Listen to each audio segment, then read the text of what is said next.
Listening test. You will hear a number of different recordings and you will have to answer questions on what you hear. You will have time to read the instructions and questions and you will be given time to check your work. All the recordings will be played once only. The test is in 4 parts. Now turn to part 1. You will hear a man phoning a woman about an advertisement he has seen in the paper for some furniture. First, you have some time to look at questions 1 to 5.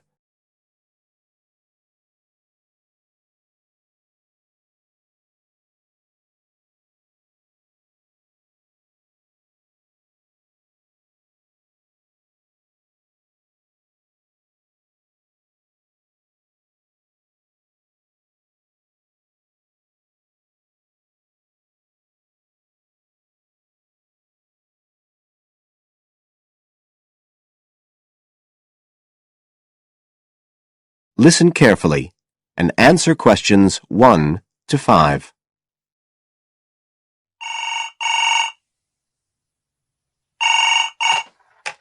Hello? Oh, hello. I'm ringing about the advertisement in yesterday's newspaper. The one for the bookcases. Can you tell me if they're still available? We've sold one, but we still have 2 available. Right.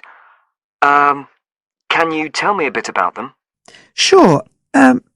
What do you want to know? Well, I'm looking for something to fit in my study. So, I'm not too worried about the height, but the width's quite important. Can you tell me how wide each of them is? They're both exactly the same size. Let me see, I've got the details written down somewhere. Yes, so they're both 75 centimetres wide and 180 centimetres high. Okay, fine. That should fit in okay. And I don't want anything that looks too severe. Not made of metal, for example. I was really looking for something made of wood. That's all right. They are, both of them. So, are they both the same price as well? No, the first bookcase is quite a bit cheaper. It's just £15. We paid £60 for it just 5 years ago, so it's very good value. It's in perfectly good condition. Well, they're both in very good condition, in fact. But the first one isn't the same quality as the other one. It's a good sturdy bookcase. It used to be in my son's room, but it could do with a fresh coat of paint. Oh, it's painted? Yes, it's cream at present. But as I say, you could easily change that if you wanted, to fit in with your colour scheme. Yes, I'd probably paint it white if I got it. Let's see, what else? How many shelves has it got? 6. 2 of them are fixed, and the other 4 are adjustable, so you can shift them up and down according to the sizes of your books. Right, fine. Well, that certainly sounds like a possibility. Before you hear the rest of the conversation, you have some time to look at questions 6 to 10.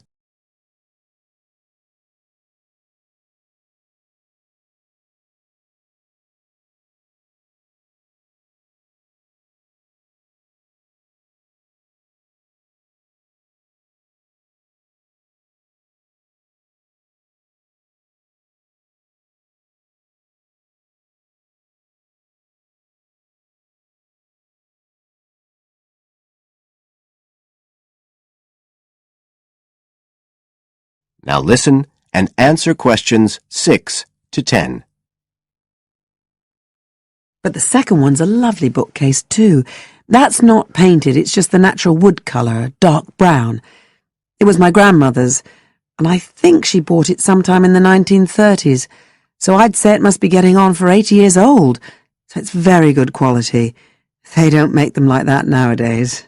And you said it's the same dimensions as the first one? Yes, and it's got the 6 shelves, but it also has a cupboard at the bottom that's really useful for keeping odds and ends in. Right.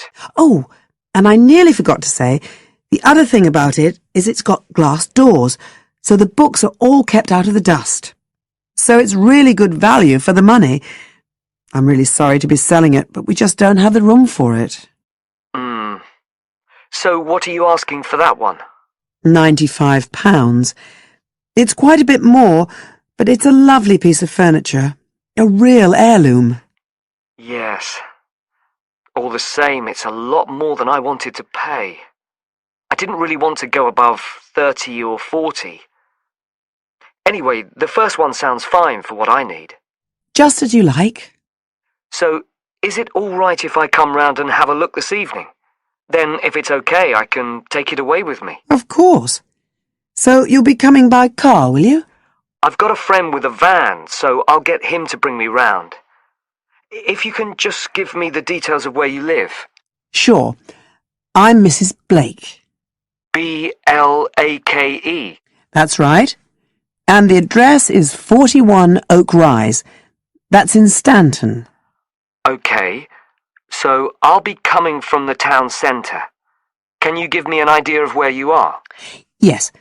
You know the road that goes out towards the university? Yes. Well, you take that road and you go on till you get to a roundabout. Go straight on, then Oak Rise is the first road to the right. Out towards the university, past the roundabout, first left. First right. And we're at the end of the road. Got it. So I'll be round at about 7, if that's all right. Oh, and my name's Connor. Connor Field. Fine. I'll see you then, Connor. Goodbye. Goodbye. That is the end of Part 1. You now have 30 seconds to check your answers to Part 1.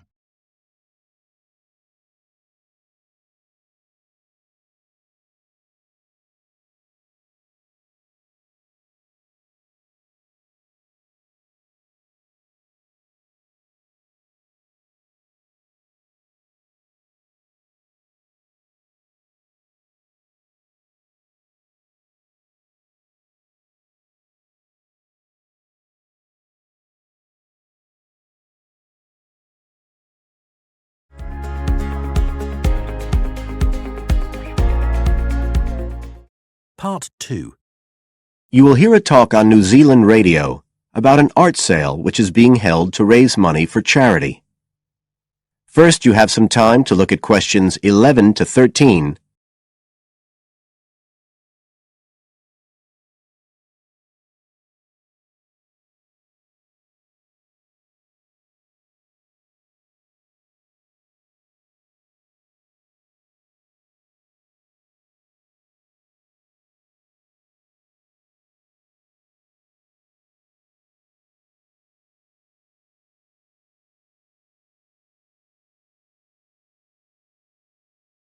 Now listen carefully and answer questions 11 to 13.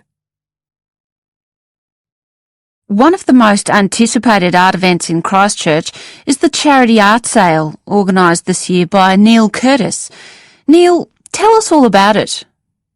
Well, Diane, this looks like being the biggest art sale yet. And the best thing about it is that the money raised will all go to charity. So what you probably want to know first is where it is. Well, the pictures will be on view all this week, most of them at the Star Gallery in the shopping mall. But we have so many pictures this year that we're also showing some in the cafe next door. So do drop in and see them any day between 9 and 5. Now, if you're interested in buying rather than just looking, and we hope a lot of you will be, the actual sale will take place on Thursday evening, with sales starting at 7:30. Refreshments will be available before the sale, starting at 6:30. We've got about 50 works by local artists showing a huge range of styles and media, and in a minute I'll tell you about some of them. You're probably also interested in what's going to happen to your money once you've handed it over. Well, all proceeds will go to support children who are disabled, both here in New Zealand and also in other countries. So you can find an original painting, support local talent, and help these children all at the same time. Before you hear the rest of the talk, you have some time to look at questions 14 to 20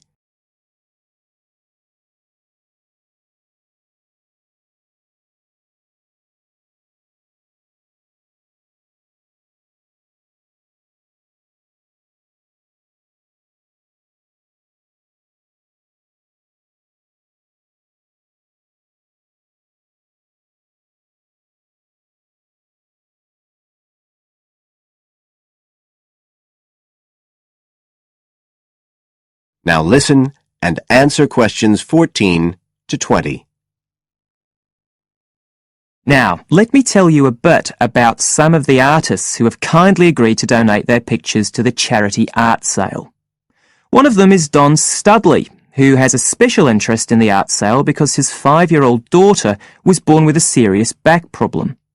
After an operation earlier this year, she's now doing fine, but Don says he wants to offer something to help other less fortunate children. Don is totally self-taught and says he's passionate about painting. His paintings depict some of our New Zealand birds in their natural habitats. One relative newcomer to New Zealand is James Chang, who came here from Taiwan 9 years ago at the age of 56. Mr. Chang had 13 exhibitions in Taiwan before he came to live here in Christchurch, so he's a well-established artist, and art has been a lifelong passion for him. His paintings are certainly worth looking at. If you like abstract pictures with strong colour schemes, you'll love them. Natalie Stevens was born in New Zealand, but has exhibited in China, Australia and Spain. As well as being an artist, she's a website designer. She believes art should be universal, and her paintings use soft colours and a mixture of media. Most of her pictures are portraits, so watch out, some of them may even be friends of yours. And then we have Christine Shin from Korea. Christine only started to learn English 2 years ago when she arrived in New Zealand, but she's been painting professionally for over 10 years, and she sure knows how to communicate strong messages through the universal language of art. She usually works from photographs and paints delicate watercolours, which combine traditional Asian influences with New Zealand landscapes, giving a very special view of our local scenery. Well, that's all I have time to tell you now, but as well as these 4, there are many other artists whose work will be on sale, so do come along on Thursday. We accept cheques, credit cards or cash. And remember, even if you don't buy a picture, you can always make a donation. That is the end of part 2. You now have 30 seconds to check your answers to part 2.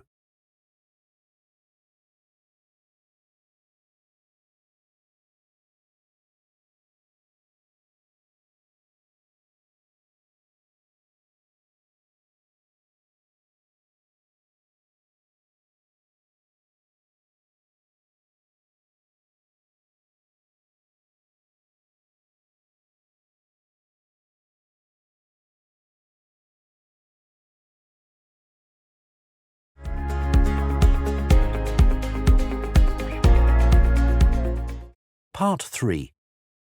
You will hear 4 students discussing a conference they want to organise at their college. First, you have some time to look at questions 21 to 27.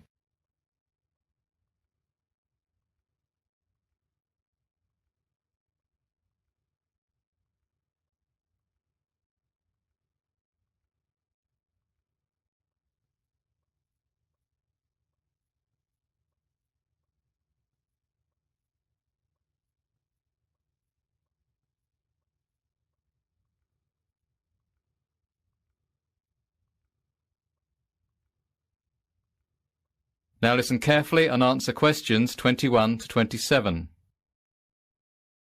So, Mr. Peters has finally agreed that we can organise this year's college conference. So, we need to really go through all the most important items in order to establish a general schedule for the conference, and how we are going to put it all together. Yes, I agree. We can't leave things to the last minute, and there are quite a lot of good speakers who have offered their services for this conference. It's important that things go smoothly. Don't forget that Mr. Peters has been against the idea of this conference for the last 2 years. So we need to make it worthwhile and get at least 100 students to attend so that we can prove this is an event that students can benefit from. The most important thing we need to consider is the range of speakers who we will invite to the conference. If they are well respected in their different fields, then the students will be very keen to come and hear the talks. We don't have a massive budget either, so we have to negotiate on the fees that the speakers will charge. Sam, you mentioned before this meeting that you have had some calls from some interesting potential speakers. Can you give us the lowdown on the rough list that you have at the moment? Yes. The main person on my list, who is an expert in the field of business management, is Professor Harmon. He would be good at running workshops where students can discuss how to start a business, and he likes to include role plays, which make the sessions more interesting. Yes, I've heard of him, and people have told me that he is dynamic and interesting. He doesn't like just giving lectures. He likes to get the students involved more in the discussion. We should definitely send him a formal invitation. What about another area of study, such as maths? Well, I have done some research on Mr. Steve Bishop. I heard about him because my brother went to see him give a lecture at a university in his area. Apparently, he is well respected among many universities in England for his knowledge in the field of maths. He has even done some research with some famous mathematicians. My sister studies maths at university, and I think he came to her university too, to give some extra lectures. He would be a good one to keep on the list. I could send the invitation to him if you want, Sam. That would be great, thanks. We have speakers now to talk about business and mathematics, so it would be a good idea to invite someone who is an expert in an arts subject, like English or drama. I haven't actually got any ideas for arts subjects. Well, I'm planning to do drama at university, and I know of a lady who is the head of drama at a well-known university. Her name is Sandra Bolton. She would give some drama seminars where students can discuss aspects of theatre and production in smaller groups. I also know a professor called Mr. Max Wallington. He is a professor of English literature, and he would come and give a lecture about Shakespeare. I'll send invitations to Miss Bolton and Mr. Wallington then. Great! That's 2 art subjects covered then. The final main subject area we need to think about is science. Dave, you want to study biology at university, don't you? Do you know of any professors we can contact? Well, there's the famous Professor Sean O'Brien. He's done quite a lot of work in the field of genetics. I'm sure all the budding scientists will really want to come and hear him speak. As well as this, there's the mad scientist Jeff O'Hara, who is very knowledgeable about Albert Einstein, and he can come and talk about his famous theories. Perfect. Now that we have some speakers in mind to cover the main areas of study, we need to think about the administration and organisation of the conference. To start with, we need to send the invitations out to all the speakers we have agreed on school-headed paper. Kate, Lucy and I will take care of that. Dave, would you be able to contact a photographer to come and take pictures for the newsletter that will be printed after the conference? Yes, I know a good photographer who's come to the college for some other events. I will contact him as his photos were of really good quality. Lucy, would you be able to order the food and drinks? Which caterers do you think we should use? We don't want to spend too much money. We have about £400 to cover food and drink for 100 students. We need a selection of finger food and soft drinks. I will contact Flying Fish. They're quite cheap and they will do some discounts for us, as we've used them before at the college. Don't worry, Sam. I'll sort all that out. Excellent. We've covered a lot for today. I will book the main college hall and rooms 10, 11, 12 and 13 this week. I think we need to have about 2 more meetings before the conference. The next one we'll schedule for Wednesday the 6th of June. Can everyone do that, or would Thursday the 7th of June be better? The first date you said is fine with me. Me too. Yes, that's fine with me as well. Before you hear the rest of the discussion, you have some time to look at questions 28 to 30.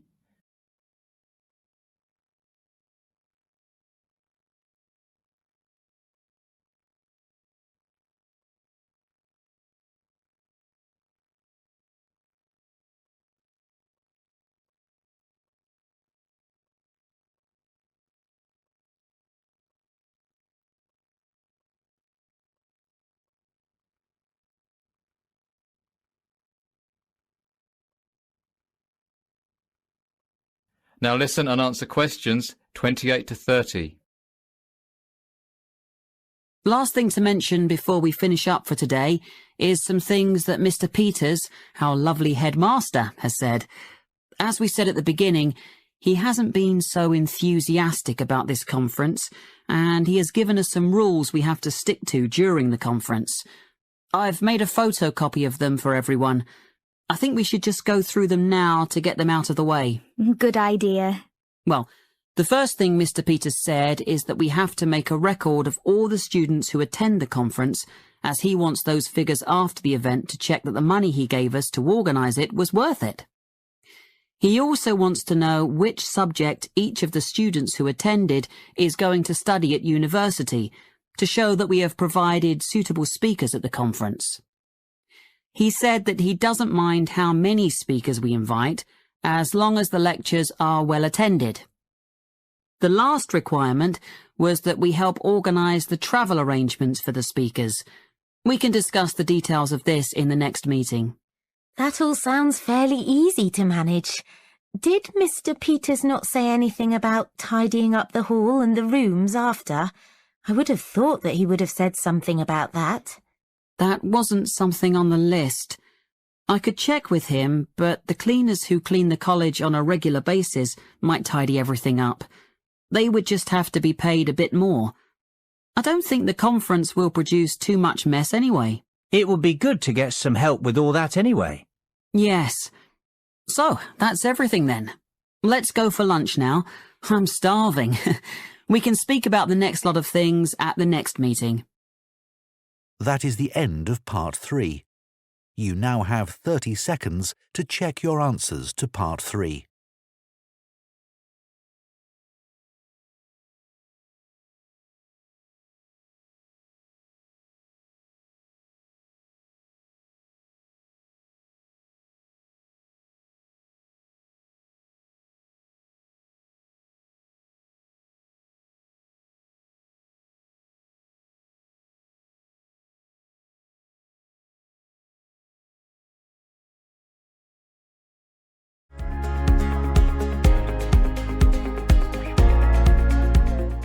Part 4. You will hear part of a lecture about healthy eating. First, you have some time to look at questions 31 to 40.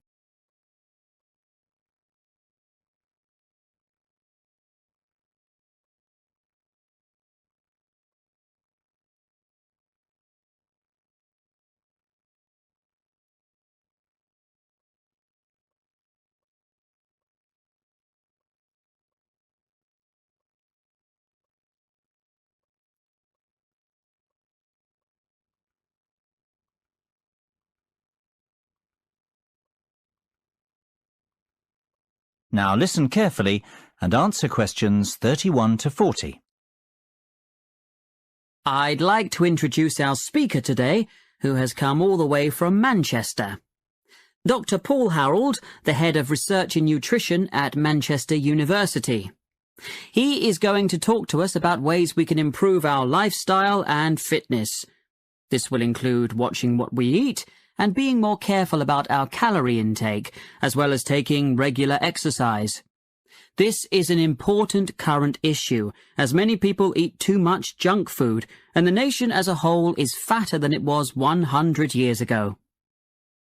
Thank you, James, for your introduction. You are absolutely right.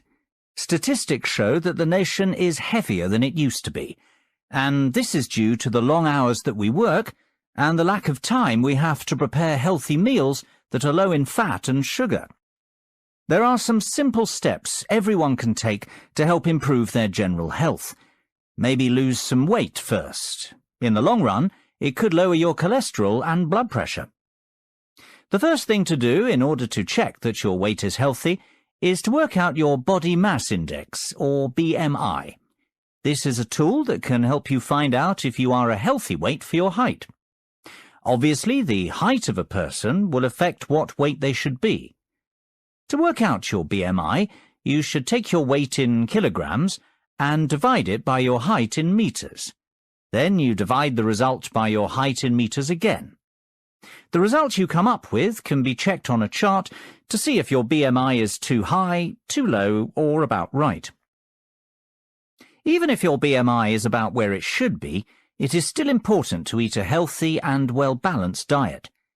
A healthy diet involves consuming appropriate amounts of all the food groups, including an adequate amount of water. Nutrients can be obtained from many different foods, so there are a wide variety of healthy diets. To start with, it is important to eat starchy foods such as bread, cereals, potatoes, rice and pasta, together with fruit and vegetables, and this should provide the bulk of most meals. Some people wrongly think that starchy foods are fattening. In fact, they contain about half the calories than the same weight of fat. Also, starchy foods often contain a lot of fibre. When you eat starchy foods, you get a feeling of fullness, which helps to control appetite. It is also important to eat at least 5 portions, and ideally 7 to 9 portions, of a variety of fruit or vegetables each day.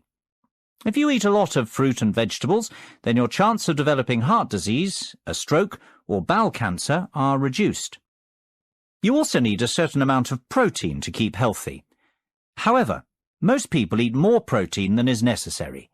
You should choose poultry such as chicken or lean meat. There is evidence that eating oily fish helps to protect against heart disease. It is probably the omega-3 fatty acids in the fish oil that help to reduce build-up in the arteries. Aim to eat at least 2 portions of fish per week, one of which should be oily. Obviously, what we eat is highly important, but it is also crucial to do regular exercise, as it strengthens our heart, tones our muscles, and is also good for the mind. We're increasingly living in a world where physical activity has stopped being a day-to-day part of our lives. We have domestic appliances to wash and dry for us, and cars to get us around, and with the decline in manual labour, many of us spend our working days sitting at desks. Adults should do a minimum of 30 minutes moderate-intensity physical activity 5 days a week. You don't have to do the whole 30 minutes in one go. Your half hour could be made up of 3 10-minute bursts of activity spread through the day if you prefer.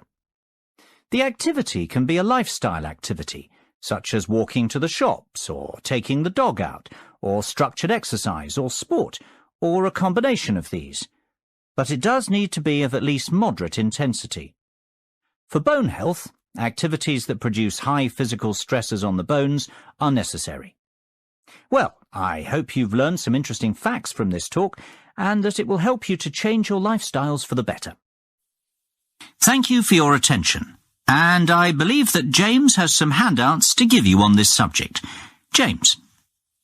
That is the end of part 4. You now have 30 seconds to check your answers to part 4.